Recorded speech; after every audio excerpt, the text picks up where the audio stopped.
आज मुझे आपको बतलाने समय अंतःकरण गदगद होने की अनुभूति हो रही है। मैंने तो कहा था, हम लोगों ने महापुरुषों से परामर्श करके लिखा था, आपको केवल 3 दिन का उपवास करना है। आपने 11 दिन का संपूर्ण उपोषण किया। हमने 11 दिन एक भुक्त रहने के लिए कहा था, उन्होंने अन्न का ही त्याग कर दिया। ऐसा तपस्वी कोई राष्ट्रीय नेता प्राप्त होना यह सामान्य बात नहीं है। वे इन दिनों में हमने कहा था कि आपको विदेश प्रवास नहीं करना चाहिए, क्योंकि सांसर्गिक दोष भी आते हैं। विदेश प्रवास टाल दिया सांसर्गिक देशों के इस दोषों की संभावना के कारण, लेकिन दिव्य देशों का प्रवास ऐसा किया। नासिक से आरंभ किया, गुरुवायूर गए, श्रीरंगम गए, रामेश्वरम गए। इन सारे स्थानों पर जाकर के वहां के परमाणुओं को लेकर के और पूरी भारत माता के हर कोनों में जाकर के मानो वे निमंत्रण दे रहे थे कि आइए दिव्य आत्माओं, अयोध्या पधारिए और हमारे राष्ट्र को महान बनाने के लिए आशीर्वाद दीजिए।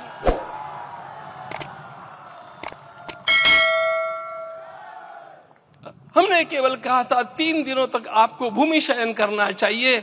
11 दिनों से आप भूमि शयन कर रहे हैं। भारत की संस्कृति का सबसे मूल शब्द है तप तप इति। हमारे पूज्य गुरुदेव के गुरुदेव परम गुरु कहा करते थे, कांची के परमाचार्य जी महाराज, तपश्चर। मैं जब भी उनसे मिलता था वे कहते थे तपश्चर। आज तप की कमी हो गई है और उस तप को हमने साकार आप में देखा। मुझे इस परंपरा को देखते हुए केवल एक राजा याद आता है जिसमें यह सब कुछ था, और उस राजा का नाम छत्रपति शिवाजी महाराज। छत्रपति शिवाजी महाराज। मित्रों, लोगों को पता नहीं है शायद। वे स्वयं जब मल्लिकार्जुन के दर्शन के लिए श्रीशैलम के ऊपर गए, 3 दिन का उपवास किया, 3 दिन शिव मंदिर में रहे, और महाराज ने कहा कि मुझे राज्य नहीं करना है, मुझे संन्यास लेना है।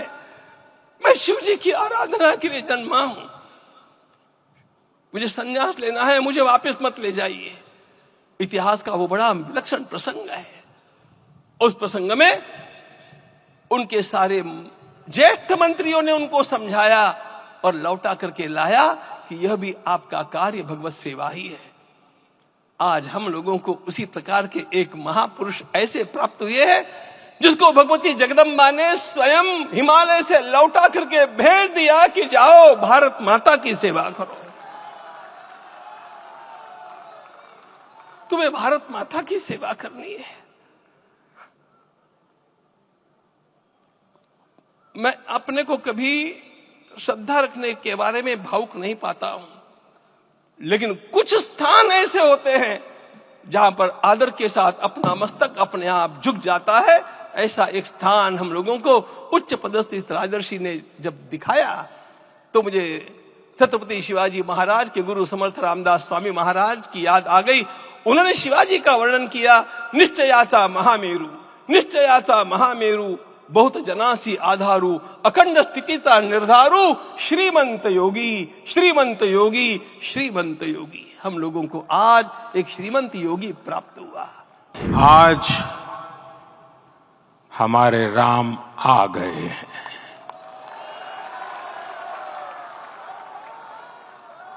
सदियों की प्रतीक्षा के बाद हमारे राम आ गए हैं।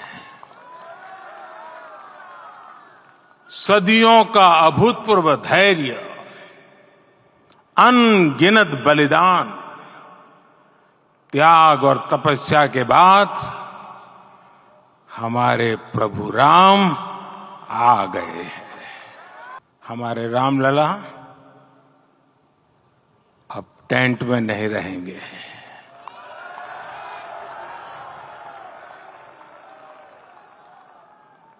हमारे रामलला अब इस दिव्य मंदिर में रहेंगे। मेरा पक्का विश्वास है अपार श्रद्धा है कि जो घटित हुआ है इसकी अनुभूति देश के, विश्व के कोने कोने में राम भक्तों को हो रही होगी। ये मंदिर मात्र एक देव मंदिर नहीं है, ये भारत की दृष्टि का, भारत के दर्शन का, भारत के दिग्दर्शन का मंदिर है। ये राम के रूप में राष्ट्र चेतना का मंदिर है।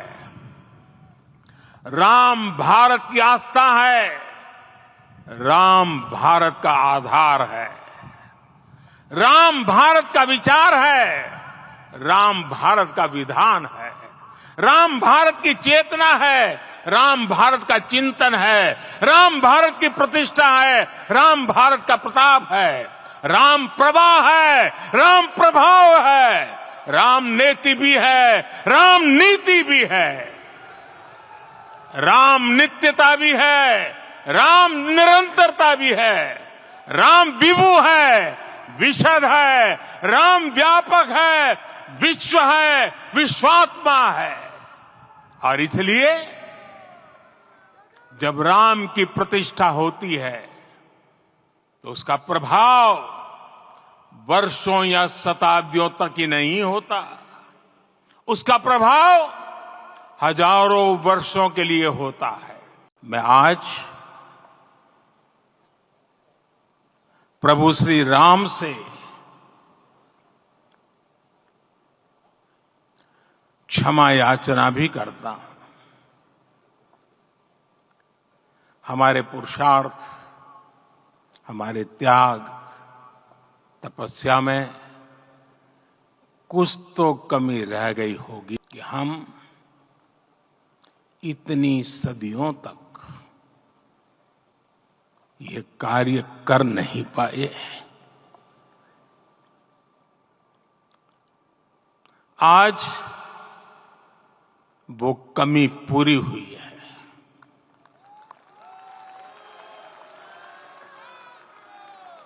मुझे विश्वास है प्रभु राम आज हमें अवश्य क्षमा करेंगे। प्रभु रामलला के भव्य, दिव्य और नव्य धाम में विराजने की आप सभी को कोटि कोटि बधाई। 500 वर्षों के लंबे अंतराल के उपरांत आज के इस चिर प्रतीक्षित मौके पर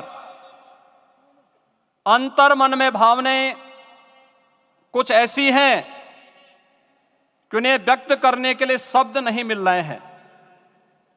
मन भावुक है, भाव विभोर है, भाव विह्वल है।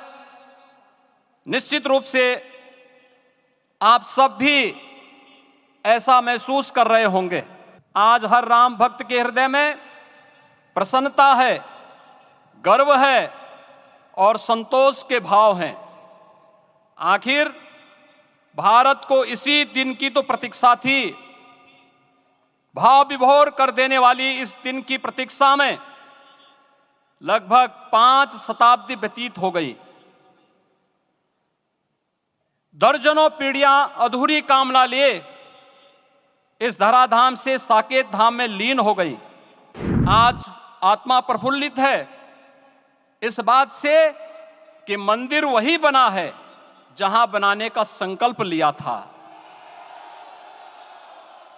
संकल्प और साधना की सिद्धि के लिए हमारी प्रतीक्षा की इस समाप्ति के लिए और संकल्प की पूर्णता के लिए आदरणीय प्रधानमंत्री श्री नरेंद्र मोदी जी का हृदय से आभार और अभिनंदन।